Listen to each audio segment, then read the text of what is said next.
এই কেডি দিলাম চালালি রে, মণ্ডপে আমি আছি আর তোরা রাত ডিজে এইসব গান চালাচ্ছিস, লজ্জা করে না তোদের? কত সুন্দর শ্যামা সঙ্গীত আছে, সেগুলো কোথায় গেল? আজকাল তো আবার শ্যামা সঙ্গীতেও তোরা ডিজে ঢুকিয়ে দিয়েছিস। তোদের রুচি বোধটা দিন দিন নষ্ট হয়ে যাচ্ছে।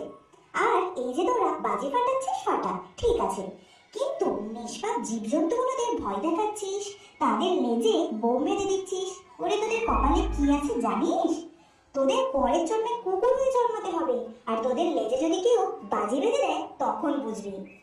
আরেকটা কথা না বললেই নয়, তোদের এই বিসর্জনের পার্টি, ডিজে ডান্স, মদ খেয়ে মাতলামো করা, কয়েকটা আরো বেশ কিছু গান আছে যেটা না জানলে তোদের বিসর্জনে নাচা যায় না। শেষে কেউ উড়ে পেয়ার বেশি গানটা, ওটা কি তোদের বিসর্জনের জাতীয় সঙ্গীত নাকি ভজন? আমার বিসর্জন একটা দর্শন। তোদের এই উচ্ছৃঙ্খলা দেখে মনে হয় তোদেরকে বিসর্জনের আগে ডাস্টবিনে ফেলে দেওয়া উচিত। যা, চুপচাপ মন দিয়ে পুজো শেষ কর, মানুষ হও, না হলে আমার এই রূপ তোরা দেখিস নি। আমি মায়াও দেখাতে জানি, আবার মহাকালীও হতে জানি।